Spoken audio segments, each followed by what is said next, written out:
नमः संस्कृताय। मैं संस्कृत गंगा से सर्वज्ञ भूषण आप सभी श्रोताओं का स्वागत करता हूं।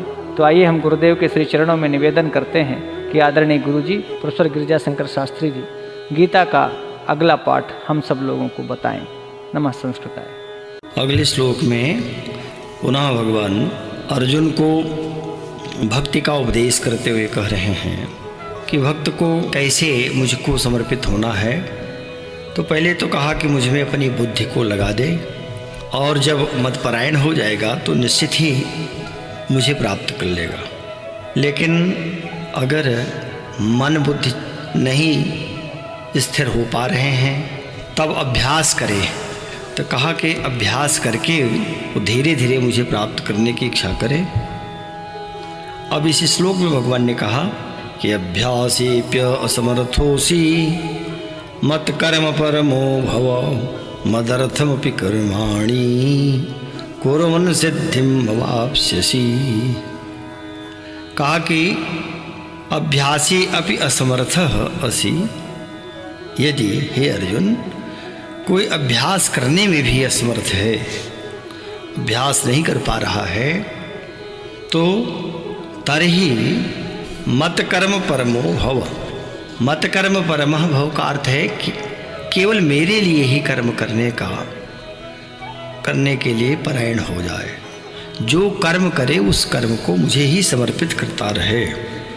कहा कि मदर्थम कर्माणि कुर्वन् अपि सिद्धिम अवाप्स्यसि। मदर्थम माने मेरे लिए, मदर्थ मेरे निमित्त से, मेरे अर्थ से, कर्माणि कुर्वन्, कर्माणि बहुवचन, कर्मों को करता हुआ, अपि माने भी सिद्धिम अवाप्स्यसि, सिद्धि को प्राप्त करेगा। तो कैसी सिद्धि? कहा कि मेरी प्राप्ति रूप सिद्धि को प्राप्त हो जाएगा। मुझे प्राप्त करने की इच्छा ही यही सिद्धि है। सिद्धि यद्यपि अणिमादि सिद्धियां हैं, अष्ट सिद्धियां हैं, तो अणिमा महिमा लघिमा गरिमा प्राप्य प्राकाम्य ईसत्व वसित्व आदि, तो कहा ये 8 सिद्धियां हैं। लेकिन वो सिद्धियां अलग हैं। यहाँ सिद्धि का अर्थ है कि मत प्राप्त सिद्धि, माने मुझे अगर प्राप्त कर लिया तो यही उसकी उपलब्धि है, सबसे बड़ी उपलब्धि है। अणिमा आदि सिद्धियों को प्राप्त करके कुछ चमत्कार देख सकता है व्यक्ति, सृष्टि के रहस्य को कुछ समझ सकता है, पर वस्तुतः सबसे बड़ी सिद्धि तो है कि ईश्वर की प्राप्ति हो जाना। तो भगवान कह रहे हैं कि पहले तो वह प्रयत्न करे कि चित्त मन अगर स्थिर नहीं है तो अभ्यास करता हुआ मुझ में लगा दे। लेकिन कहा कि अगर अभ्यास भी करने में समर्थ नहीं हो पा रहा है, क्योंकि मन की गति तो बड़ी विचित्र है, मन स्थिर नहीं होता, बार बार अभ्यास तो कर रहा है पर अभ्यास करता हुआ भी मन भाग रहा है, स्थिर नहीं हो पा रहा है। तो कहा कि जो पूर्व श्लोक में कहा था कि अभ्यास करता हुआ मुझे प्राप्त करे, तो यदि अभ्यास करते हुए भी उसका मन स्थिर नहीं हो पा रहा है, उसमें भी असमर्थ है, अभ्यासे अपि असमर्थ चेत तरही, तब क्या करे? तो कहा मत कर्म परमः भव, केवल मेरे लिए ही कर्म परायण हो जाए। तो ये कर्म परायण कैसा है कि स्वार्थ को त्याग करके तथा परमेश्वर को ही परम आश्रय और परम गति मान करके निष्काम प्रेम भाव से, जैसे कोई पतिव्रता स्त्री मन वाणी और शरीर द्वारा पति को ही चाहती है, पति के लिए ही समर्पित होते हैं, ठीक उसी प्रकार से भक्त को भी मन वाणी शरीर द्वारा परमेश्वर के लिए ही यज्ञ करे, दान करे, तपादि व्रत करे, अनुष्ठान करे, अथवा जो भी कृत्य कर रहा हो वो संपूर्ण कर्तव्य कर्मों के करने का जो नाम होगा, का यही है भगवत अर्थ कर्म करने का परायण होना। माने जब हम कुछ भी कार्य करेंगे तो उस सारे कार्यों को भगवान को ही सौंपते रहेंगे। अब हम भोजन बनाएंगे तो भगवान के निमित्त से बनाएंगे, चंदन घिस रहे हैं तो भगवान के निमित्त, स्वयं के लगाने के लिए चंदन नहीं घिस रहे हैं, वो चंदन भगवान को लगाया और जो बचा चंदन है प्रसाद बना। भोजन बनाया तो भगवान को समर्पित कर दिया, अब जो बच रहा है वो प्रसाद हो गया। यज्ञ शिष्टासिन सुनतो मुच्यंते सर्व कल विषय पूर्व में आ चुका है कि वो यज्ञाशिष्ट भोजन करना है। यदि भोजन स्वयं के लिए पकाया तब तो वह भुज्यते थी तुहम पापा ये पचंती आत्मकारणात्।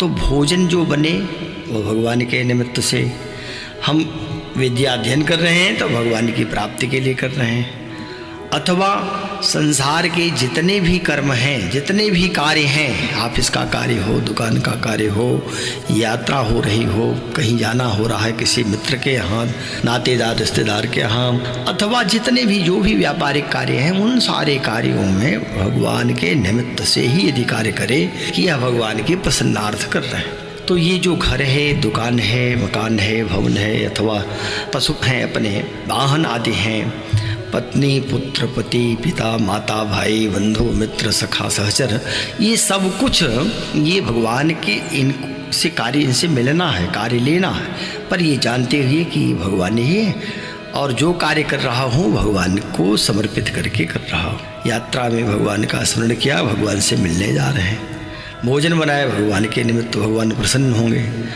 और यदि मान लीजिए कि कोई कार्य ऐसा भी होता है जो अच्छा कार्य नहीं है, तो वह कार्य भगवान को अगर सौंपेंगे तब कैसे, तो कहा कि ठीक है, बुरा कार्य यदि कुछ, पहले तो बुरे एक भी कार्य नहीं करने चाहिए, संयोगात अगर कोई कार्य ऐसा कभी बन गया तो बार बार भगवान से उसके लिए क्षमा मांगनी चाहिए कि प्रभु आप तो समर्थवान हैं, आप मेरे इन जो मुझसे अशुभ कर्म कुछ बन गया उसको आप क्षमा करेंगे। तो ऐसा करके जो भी कार्य करे, यद्य करो में जो जो कार्य करता हूँ सब कुछ आपको समर्पित कर रहा हूँ। तो समर्पित भावना से जब कोई कार्य करेगा तो कार्य सब करेगा, लेकिन उसकी चित्तवृत्ति सती स्त्री की भांति, जैसे सती स्त्री की चित्तवृत्ति अपने पति में ही व्याप्त रहती है।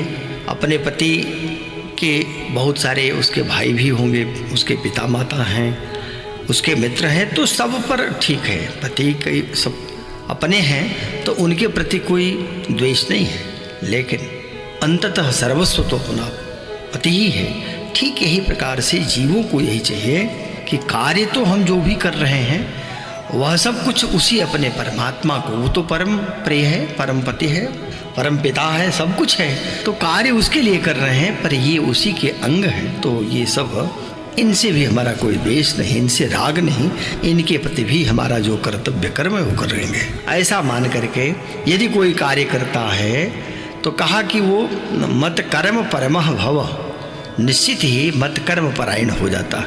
परायण होना इसका अर्थ होता है कि तन्मयता को प्राप्त हो जाए।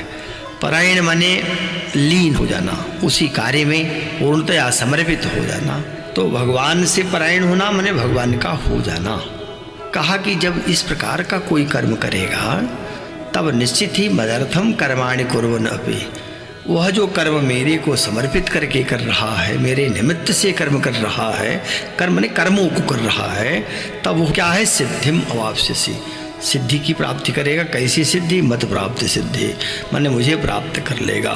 तो कर्म जो भी किए जा रहे हों, कर्म करना अनिवार्य है, क्योंकि बिना कर्म किए व्यक्ति जीवित नहीं रह सकता, उसकी शरीर की यात्रा नहीं चल पाएगी। और ऐसा कोई क्षण नहीं है कि जिस क्षण वो बिना कर्म किए रह पावे। नहीं कश्चित क्षणमपि जातु तिष्ठत्य कर्मकृते, पूर्व में आ चुका है। गीता के 3 अध्याय में कहा कि नहीं कश्चित क्षणमपि जातु तिष्ठत्य कर्मकृत, कोई ऐसा व्यक्ति नहीं है जो कभी भी एक क्षण भी बिना कर्म किए रहे। कहा सोना भी एक कर्म है और श्वास लेना एक कर्म है। तो कहा कि जब कर्म करने हैं तो कैसा कर्म करें। कहा कि देखो, जो श्रुति विहित कर्म है, शास्त्र विहित कर्म है, उन कर्मों को करिए। नियतम कुरु कर्मत्वम, क्यों उनको करें। कहा कर्म जायो है कर्मणः, क्योंकि कर्म न करने की अपेक्षा तो कर्म करना ही श्रेष्ठ है। तो कहा कि इससे क्या लाभ होगा, बता दिया वहीं, शरीर यात्रा विचते न सिद्धेत कर्मणः, आपके शरीर की यात्रा भी अगर न कर्म नहीं करेंगे तो संपन्न नहीं होगा।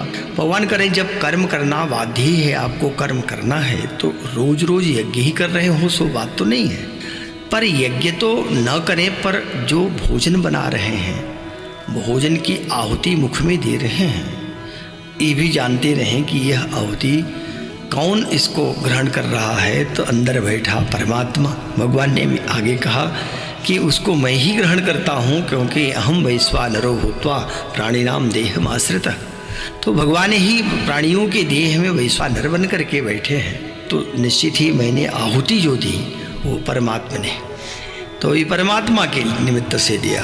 तो भोजन तक, उसके बाद शयन, जागरण, कार्य करना, माने व्यापार आदि करना, नौकरी करना, तो उस सर्वत्र सब में ये देखना कि मेरा मालिक एक है, मेरा ईश्वर एक है, और वही है जिसके लिए मुझे ये सारे कार्य करने पड़ रहे हैं। ये मेरा एक भी अपना कोई कार्य नहीं है, कार्य सब कुछ उसी का है, मैं उसके लिए निमित्त से काम कर रहा हूँ। तो कहा कि ऐसा जो कर्म करने लगता है निश्चित ही वह सिद्धिम अवाप्स्यसि, सिद्धि को प्राप्त करता है, अर्थात मुझे प्राप्त कर लेता है। और लक्ष्य सबका एक यही होना चाहिए कि बहुत दिनों से हम अपने उस प्रियतम से, अपने उस आराध्य से अलग हो चुके हैं।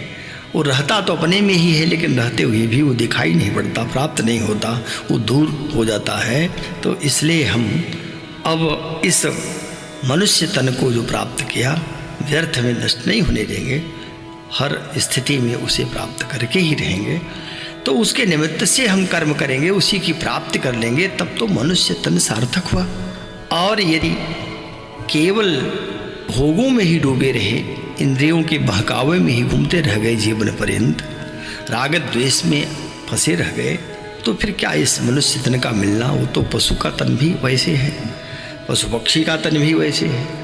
अरे तरवह किम न जीवंती, वृक्ष तो जीवित ही हैं, वो भी जीवित रहते हैं, वृक्ष भी कर्म कर रहे हैं, लेकिन वह परतंत्र कर्म कर रहे हैं।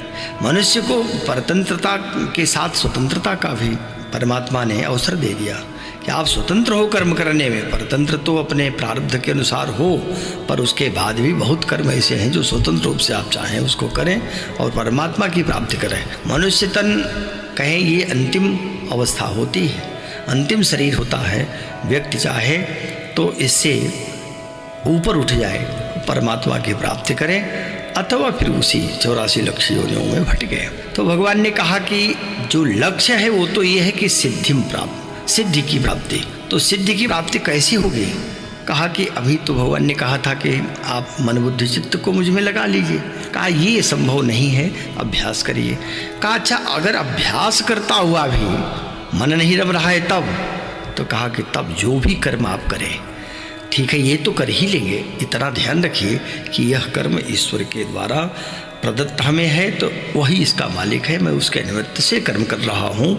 ऐसा जब भाव आता है और उसी निमित्त से व्यक्ति कर्म करने लगता है, तो भगवान कहते हैं मत परायण हो जाता है और वही व्यक्ति पुनः मुझे प्राप्त कर पाता है। कर्माणि कुर्वन् अपि सिद्धिम अवाप्स्यसि, वो उन कर्मों को करता हुआ, माने मदर्थ कर्म करता हुआ अंततः मुझे प्राप्त कर लेता है। ये इस श्लोक का भाव है। पुनः अगले श्लोक में भगवान ने कहा कि ठीक है अर्जुन, अगर यह मदर्थ कर्म करने में भी असमर्थ हो गए हो तब क्या करना होगा? तो भगवान ने कहा अथैतदप्यशक्तोषि कर्तुं मद्योगमाश्रितः सर्वकर्म फलत्यागं ततः कुरु यतात्मवान्।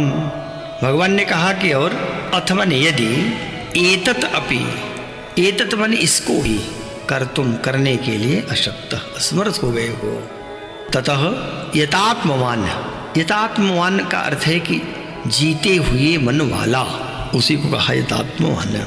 और मद योगम, मेरी प्राप्ति रूप योग के द्वारा, आश्रित मने आश्रित होता हुआ, शरण ग्रहण करता हुआ, सर्व कर्म फल त्यागम, सब कर्मों के फल का त्याग कर दे, ऐसा फल त्यागम कुरु माने करो।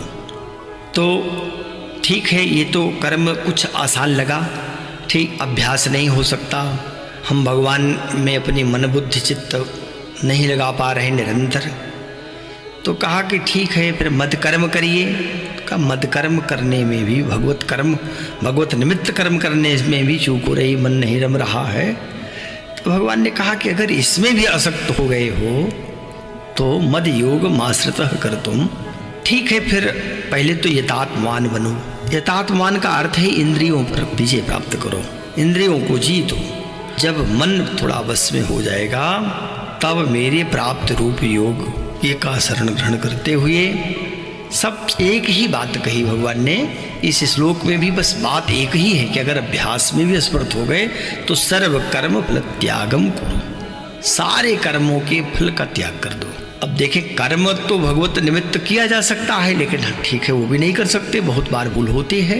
तो कहा कि ठीक, बस केवल इतना कर लो कि सर्व कर्म फल त्यागम, सर्व कर्म त्याग नहीं, उसका फल जो आवे उस फल का त्याग कर दो, सारे कर्मों के फल को त्याग करो। तो त्याग कैसे कर पाएंगे? कहा कि वो मुझे समर्पित कर दो।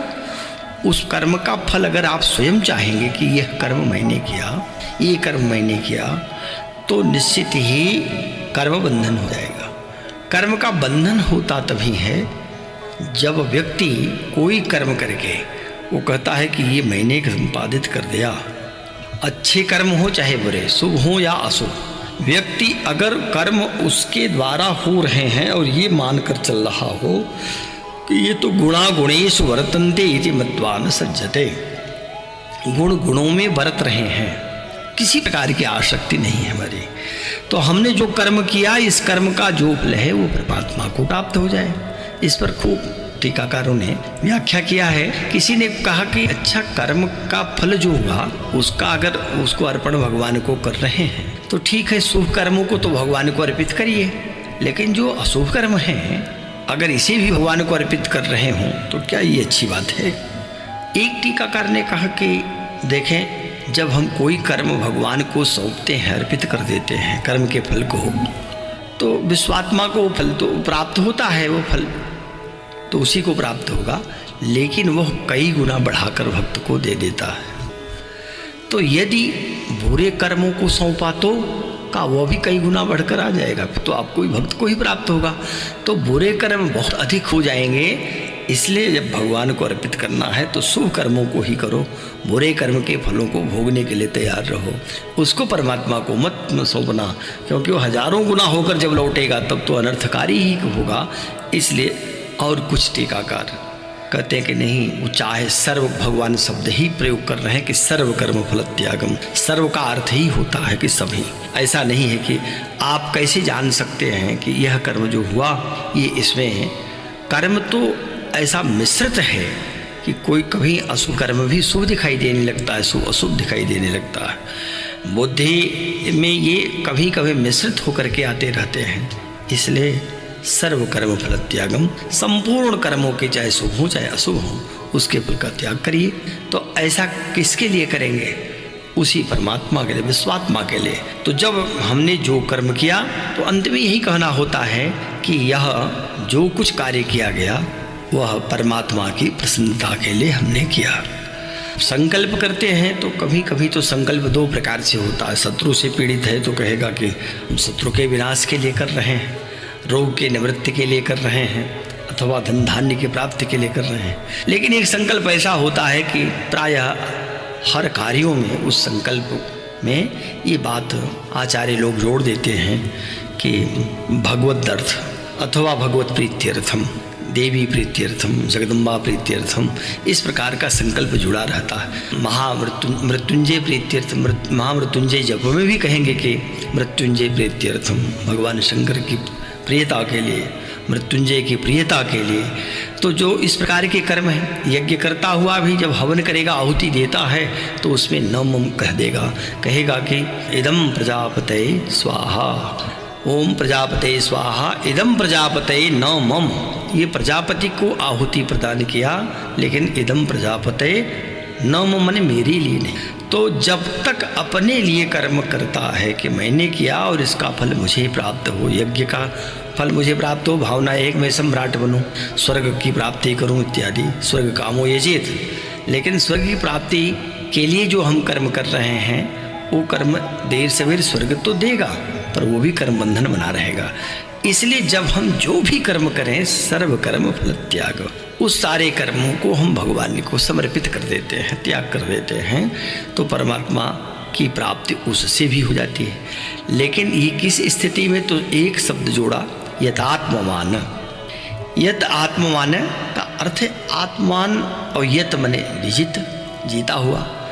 तो जब हमने अपनी इंद्रियों को अपने मन के अधीन कर दिया, मन बुद्धि के अधीन हुआ, अबुद्धि आत्मा में समाहित होती, उसकी सब बातें मान रही है, देख रही, सत्य सत्य को निश्चय करती है, तब ऐसी स्थिति में जब हमने कोई भी कार्य किया, जो कार्य कर रहा हूँ वह मद योग करें कि वो भगवान को लक्ष्य बना करके, भगवान की प्राप्ति रूप योग का आश्रय लेकर के, तो जब हम कर्म करेंगे, हम माने प्राणी, कोई भी मनुष्य, तो वो कहते हैं कि वह कर्म करता हुआ यदि सर्व कर्मों के फलों का त्याग कर दे, तो कहते हैं कि पुनः वह मुझे प्राप्त कर लेता है।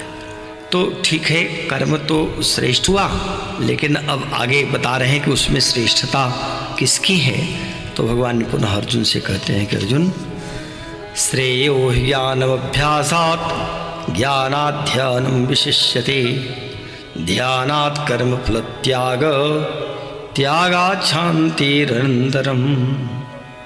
कहा ही माने क्योंकि कोई मर्म को न जान करके, जानता नहीं इस कर्म का मर्म क्या है, तो मर्म को न जानकर किया हुआ जो कर्म है उसमें अभ्यासात ज्ञानम श्रेय, अभ्यास से जो परोक्ष ज्ञान है, ज्ञान माने दो प्रकार का ज्ञान, ये प्रत्यक्ष ज्ञान और परोक्ष ज्ञान। परोक्ष ज्ञान कहते हैं कि सुनने से और शास्त्रों का पठन करने से परमेश्वर के स्वरूप का जो अनुमान होता है, वही ज्ञान, अनुमान का ज्ञान होता है, उसका नाम परोक्ष ज्ञान है। जब हम शास्त्र पढ़ते हैं या किसी सत्संग में भगवान का गुणानुवाद सुनते हैं, भगवान की स्थिति को सुनते हैं, तो ऐसी स्थिति में परमात्मा की प्राप्ति मन में तो होती है, पर वह प्रत्यक्ष नहीं है, वह ज्ञान तो हुआ, पर उस ज्ञान को हम परोक्ष ज्ञान कहते हैं। तो कह रहे हैं कि वो जो परोक्ष ज्ञान है वह निश्चित ही श्रेय माने श्रेष्ठ है। अभ्यास की अपेक्षा ज्ञान, परोक्ष ज्ञान श्रेष्ठ है। और ज्ञानात ध्यानम विशिष्यते, जो ज्ञान है वही परोक्ष ज्ञान, परोक्ष ज्ञान से ध्यानम माने उस परमात्मा के स्वरूप का ध्यान, यह विशिष्यते माने श्रेष्ठ है।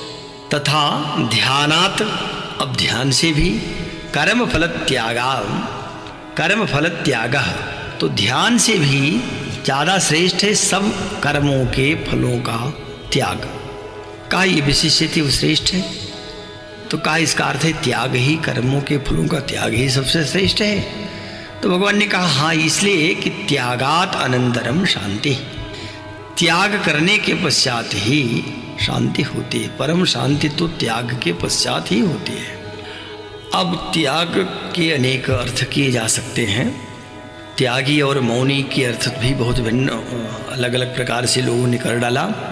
सब कुछ घर में रखा है, सर्वसंग्रह कर लिया, परग्रही है, परिग्रही, पर अपने को त्यागी शब्द रख लेने से, उपाधि रख लेने से कोई त्यागी नहीं। त्यागी का अर्थ है कि जिसके पास कुछ भी नहीं। जैसे स्वामी राम तीर्थ जी थे, वो एक पैसे भी अपने पास नहीं रखते थे, केवल एक कौपीन लगाते थे और ऐनक दृष्टि के लिए, पढ़ने के लिए, और कभी कुछ एक पैसा भी साथ नहीं रखा।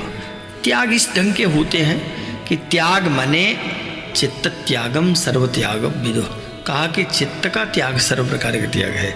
मन से तो सबका संग्रह कर रहा हो और कहे कि हम त्याग किए, तो त्याग हुआ नहीं। तो किस प्रकार का त्याग? कर्मों के फलों का त्याग। तो कहा कर्मों के फलों का जो त्याग होता है वो, उससे क्या होता है? शांति, परम शांति की प्राप्ति होती है।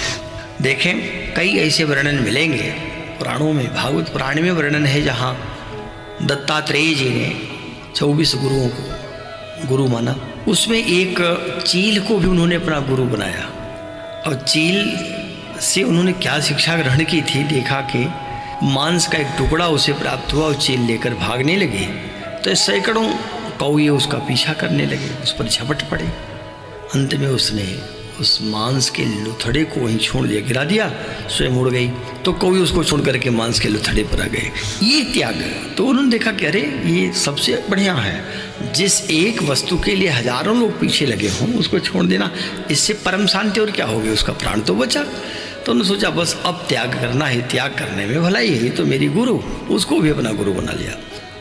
तो भगवान ने कहा कि ठीक है, जो आप अभ्यास कर रहे हैं यह अभ्यास तो बहुत अच्छी बात है, लेकिन इससे जो ज्ञान है वो श्रेष्ठ है, परोक्ष ज्ञान है। जब सुन करके जानते हैं कि परमात्मा है और उसका बोध करते हैं, जो सुनकर जानना और प्रत्यक्ष में देख करके जानना, अनुभव करके जानना, जो ये ज्ञान होता है यह तो श्रेष्ठ है ही, क्योंकि इसको तो ऋते ज्ञानान्न मुक्ति यही सब कुछ है। पर प्रीति तभी होती है जब उसको हम मन से जाने बिनु न होई प्रतीति, बिनु प्रतीति होई नहीं प्रीति। जब तक किसी वस्तु को जानेंगे नहीं तब तक प्रतीति नहीं होती, और जब प्रतीति नहीं होगी तब तक प्रीति नहीं आ सकती। प्रीति माने प्रेम उसके प्रति नहीं होता। प्रतीत के बाद प्रीति हुई, जब प्रीति होती है तब जो है भक्ति दृढ़ होती है। गोस्वामी जी ने कहा, जाने बिनु न होई प्रतीति, बिनु प्रतीति होई नहीं प्रीति, और प्रीति बिना नहीं भगति दृढ़ाई, जिम खगपति जल कई चिकनाई। कहा, हे गरुण जी, जैसे जल चिकनाई है, स्नेह है उसमें, वह तभी दृढ़ता को प्राप्त होता है जब, तो का जैसे होता है दृढ़ स्नेह जो जल का रहता है, ठीक उसी प्रकार से जब भगवान के प्रति बोध होता है तब वो अनुभव में परमात्मा, माने भजन कहते ही है कि भजनम रसनम, भजन में जब रस आने लगता है तो परमात्मा प्रकट होने लगता है। लेकिन रस के बिना जो सूखे भजन होते हैं, मन बुद्धि कहीं और भाग रही है और भगवान का भजन चल रहा है, नाम लिया जा रहा है, वह भजन सूखा भजन है। यद्यपि वह भी भजन है पर वह ज्ञानहीन भजन है। ज्ञान से कहा कि अभ्यास की अपेक्षा ज्ञान श्रेष्ठ है। अभ्यासात ज्ञानम श्रेयः और ज्ञानात ध्यानम विशिष्यते। परोक्ष ज्ञान से अथवा उस ज्ञान से ध्यान जो है वो विशिष्ट है, श्रेष्ठ है ध्यानात। लेकिन ध्यान से भी कर्म फल त्याग विशिष्यते, सब कर्मों के फलों का जो त्याग है वह विशेष है। तो सर्व कर्म फल त्याग कठिन होता है, क्योंकि व्यक्ति कर्मों को अपने वो चाहता है कि जो कर्म किए जाएं वह कर्म का फल मुझे मिले। ज़्यादातर यही होता है कि अच्छे को वो जो स्वादिष्ट है वो फल अपने स्वयं ग्रहण करना चाहता है। कटु फलों को भले किसी को देना पसंद करे, पर स्वादिष्ट फल तो स्वयं रखना पसंद करता। ये संसारिक जीवों की रीति है। कहा कि तब ये नहीं है कि कुछ अच्छे मेरे लिए बुरे दूसरे के लिए, ऐसा नहीं। जो भी कर्म हुआ सर्व कर्म फल त्याग, तो कर्म फल त्याग विशिष्यते। उस ध्यान की अपेक्षा भी कर्मों के फलों का त्याग श्रेष्ठ है। शांति चाहिए, शांति माने परमात्मा ही है और क्या। जब तक वो सांसारिक कार्यों में भटकेगा तब तक शांति नहीं आ सकती। तीर्थों में शांति नहीं मिलेगी, भगवान के धाम में भी जाने पर शांति नहीं है। अगर मन उद्विग्न रह गया, मन में उद्वेग है, चित्त व्याकुल है, अंतःकरण में हलचल मची हुई है, तो कहीं भी व्यक्ति चला जाए शांति नहीं आएगी। शांति आती कैसे है, असली शांति कहाँ से आएगी? तो कहा कि जिस क्षण आप त्याग करेंगे कि हम जो कर्म कर रहे हैं, जो मेरे द्वारा निमित्त बनाकर कर्म कराया गया, इस कर्म का भोक्ता, इसका कर्ता परमात्मा है, मैं तो निमित्त मात्र हूँ, मुझे निमित्त बनाया है। तो इस प्रकार का जब त्याग भावना आ जाती है तब उस समय परम शांति आ जाती है, मुस्कान चेहरे पर आ जाती है, चेहरा खिल उठता है, प्रकाशमान हो जाता है। उसके लिए फिर किसी चीज़ की आवश्यकता नहीं रह जाती, क्योंकि परम शांति आ गई, त्याग सब कुछ त्याग कर दिया। तो जो कर्म किया जाए वो भगवत प्रीत्यर्थ हो और सारे कर्मों को फलों को भी भगवान को सौंप दे, तो ऐसा करने से निश्चित ही भगवान कह रहे हैं कि परम शांति प्राप्त हो जाती है। तो परम शांति प्राप्त करने का सबसे बड़ा उपाय भगवान ने भक्तों के लिए बता दिया। अब जब ये बात भगवान ने बता दिया, ज्ञान क्या है, ध्यान क्या है, त्याग कर्मों के फल का त्याग क्या है, अभ्यास किसे कहते हैं और कैसे किस प्रकार की प्राप्ति होती है, तो इतना बताने के बाद अब आगे वाले श्लोक से भगवान भक्तों के लक्षण को बता रहे हैं। और ये जो भक्तों के लक्षण हैं वो 8 श्लोकों में आएंगे। तो भक्त किस प्रकार का होता है, ऐसा उसका स्वरूप है। भक्त का लक्षण तो भगवान ने पूर्व में बता ही दिया, और जहाँ कहा था कि चतुर्विधा भजन्ते माम पुरुषम च भरतर्षभ, का आर्तो जिज्ञासु अर्थार्थी ज्ञानी च भरतर्षभ, आर्त है, जिज्ञासु है, अर्थार्थी है और भक्त है। तो वो भक्त के लक्षण तो बताए थे, उसमें जो आर्त भक्त है उसकी व्याख्या नहीं है, जिज्ञासु की व्याख्या नहीं है, ये अर्थार्थी की भी नहीं है। आगे जो लक्षण बता रही है ज्ञानी च भरतर्षभ, जो ज्ञानी भक्त हैं उन ज्ञानी भक्तों का लक्षण क्या होता है, उनका स्वरूप क्या है, वो किस प्रकार से होते हैं। तो ये 8 पूरे जो श्लोक शेष हैं, उन 8 श्लोकों में 12वें अध्याय के 8वें श्लोकों में भगवान ने भक्त का स्वरूप बताया। कुछ लोगों ने कहा कि भक्त का स्वरूप नहीं है, ये भक्त का आभूषण क्या है ये बता रहे हैं, क्योंकि भक्त तो वही है जो भगवान का भजन कर रहा है, लेकिन उसका जो आभूषण है वो ये श्लोक से यहाँ से शुरू किया 13वें से, और ये 2 श्लोक मिला करके इसकी होती है। तो देखेंगे इस श्लोक में भगवान कर रहे हैं अद्वेष्टा सर्वभूतानां मैत्रः करुण एव च निर्ममो निरहंकारः समदुःख सुखः क्षमी। भगवान ने कहा कि अद्वेष्टा सर्वभूतानां, बहुत बढ़िया श्लोक है। जीवन में अगर ये उतार लिया जाए तो ये 2 श्लोक जिसने जीवन में उतारा, जिसने आचरण में इसको ले लिया, उसको फिर किसी प्रकार का भवबंधन कभी नहीं हो सकता। भगवान ने बहुत बड़ा आश्वासन दिया है, कभी भी वो भवबंधन होगा नहीं, मृत्युलोक में आने की आवश्यकता नहीं पड़ेगी उसे, अपना भगवान को ही प्राप्त होगा। तो भगवान करें कि वो कैसा हो, भक्त कैसा हो, अद्वेष्टा सर्वभूतानां मैत्रः करुण एव च। जब शांति आ गई, पहले तो शांति की प्राप्ति ही नहीं थी, त्यागात् शांतिरनंतरम कह दिया, तो जब सर्व कर्मों के फलों का त्याग कर लिया तो शांति की प्राप्ति हुई। ऐसा जो पुरुष होगा वह सर्वभूतानाम अद्वेष्टा, संपूर्ण भूतों में, भूत माने प्राणियों में अद्वेष्टा हो जाता है, माने द्वेष भाव से रहित हो जाता है। अगर द्वेष भाव बना रह गया तो ये द्वेष है ही, द्वेष ये जलाने वाला, द्वेष का अर्थ है द्वि से द्वे बना हुआ है, द्वि माने 2, और विष तो है ही आगे, विष 2 प्रकार का विष आ जाता है।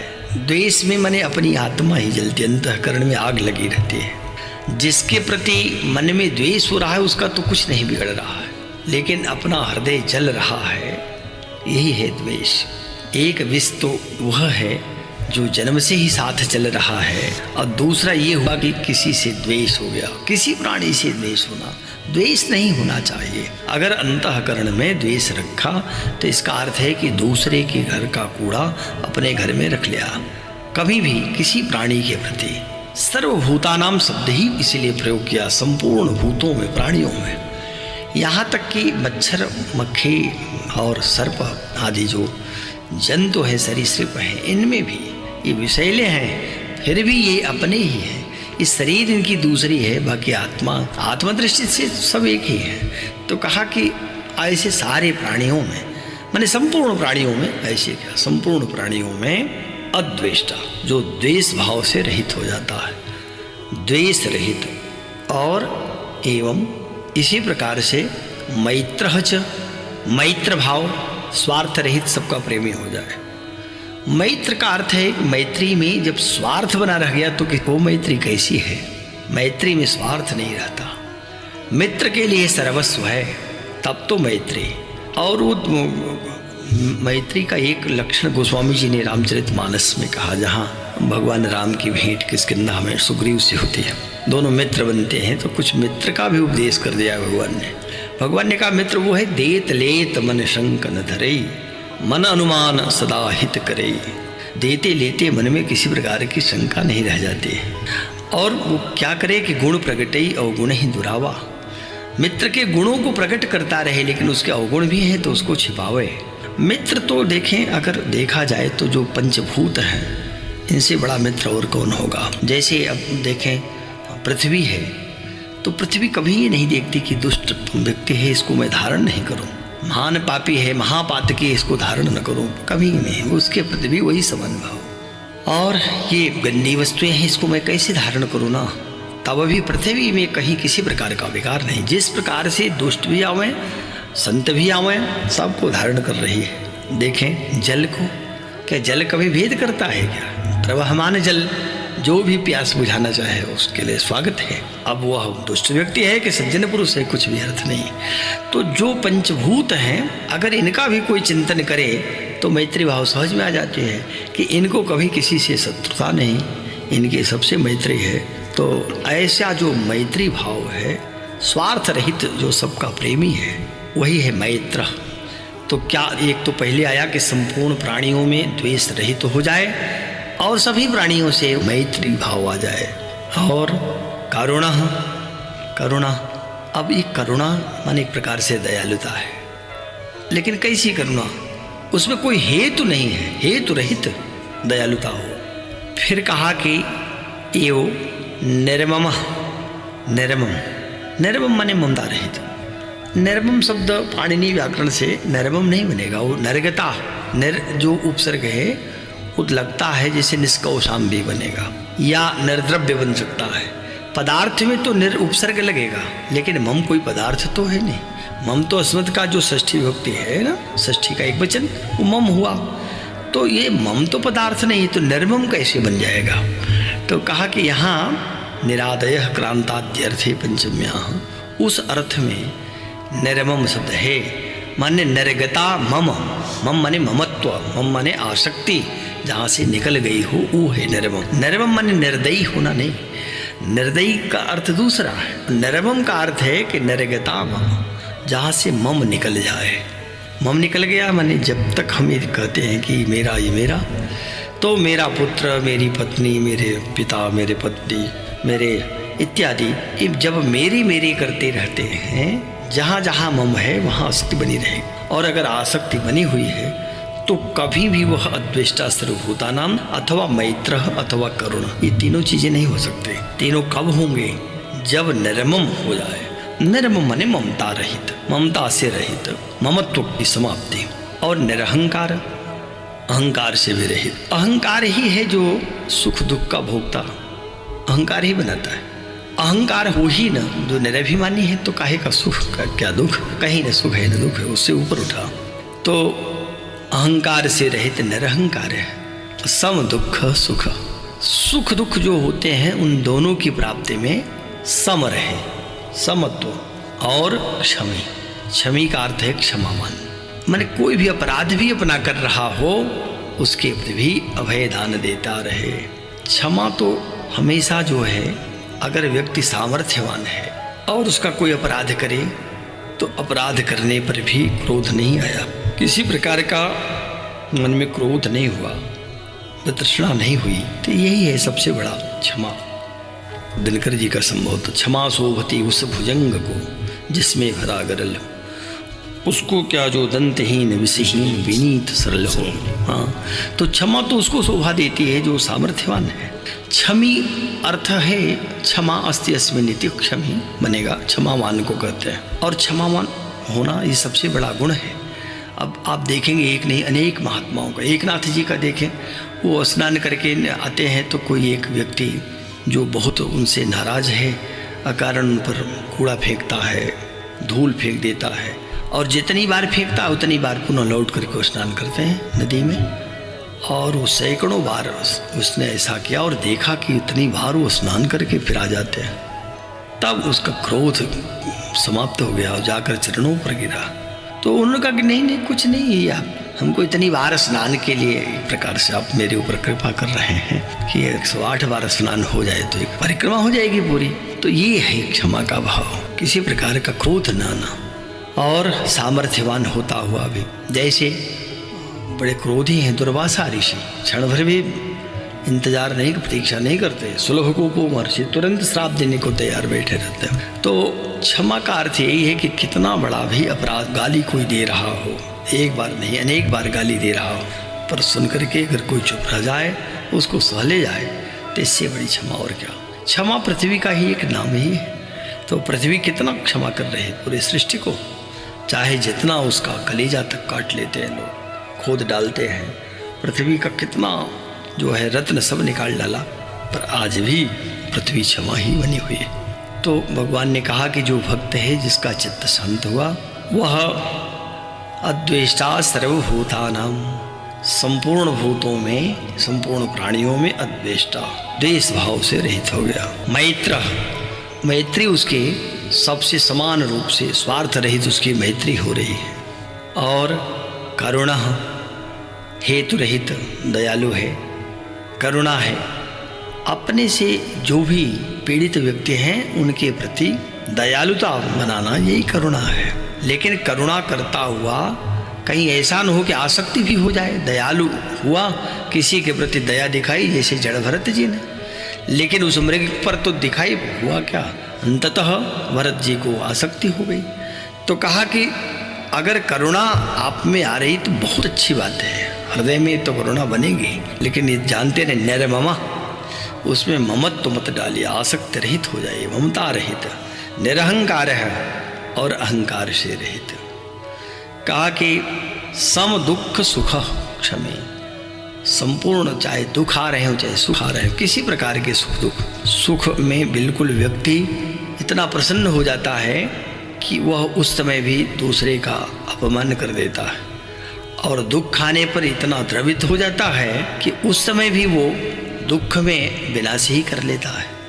तो सुख और दुख चाहे जिस रूप में आ रहे हों, लेकिन दोनों में एक रस बने रहे।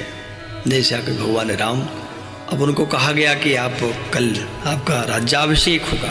एक दिन पूर्व में भगवान को सूचना हो रही है, सुन करके भी भगवान को कोई प्रसन्नता नहीं हुई। राम कहने लगे कि ये क्या अनुचित होता है सूर्यवंश में, इतना सुंदर वंश, पर जो बड़ा है उसी को राज्य दे दीजिए। अरे भाई, सब तो अपने हैं, सबको राज्य मिलना चाहिए, सभी एक साथ पैदा हुए, सबका एक साथ जो है विवाह हुआ, जितने भी संस्कार हैं एक साथ हुए, कर्णवेद पवीत व्याह, संग संग सब भयो छाह, लेकिन विमल वंश महु अनुचिते को, छोट विहाई बड़े ही अभिषेक को, छोटे को छोड़ करके बड़े का अभिषेक किया जाता है। तो भगवान को ये सुन करके भी किसी प्रकार की प्रसन्नता नहीं हुई थी कि राज्याभिषेक होगा। और फिर अगले दिन कहा गया कि आप बन जाइए और वो भी तापस वेश में रहिए। उसको सुन करके भी जिसके मन में किसी प्रकार का कष्ट नहीं आया, मुख मलिन नहीं पड़ा, प्रसन्न बने रहे उसी रूप में जैसे पहले थे, तो गोस्वामी जी को भगवान की वो मुखाम्बुजश्री जो है अत्यंत प्रिय लगती है, उसकी स्तुति करते हैं। प्रसन्नता या नगताभिषेकत तथा न ममले वनवास दुखत मुखाम्बुजश्री रघुनंदनस्य में सदा तुषा मंजुल मंगल प्रदा। तो यहाँ भगवान श्री कृष्ण कह रहे हैं कि चाहे सुख आवे चाहे दुख आवे, दोनों में समान बने रहिए और क्षमावान होइए। किसी का अपराध हो उसको भी क्षमा करके उसे अभय प्रदान कर दीजिए, अपराध को दूर किया, अभय दिया। ऐसा व्यक्ति जो होगा भक्त, निश्चित ही वह भगवान की प्राप्ति करेगा। तो आज का पाठ यहीं पर समाप्त होता है। अगले पाठ के साथ, गीता के अगले अध्याय के साथ गुरुजी फिर उपस्थित होंगे। तब तक के लिए नमः संस्कृताय।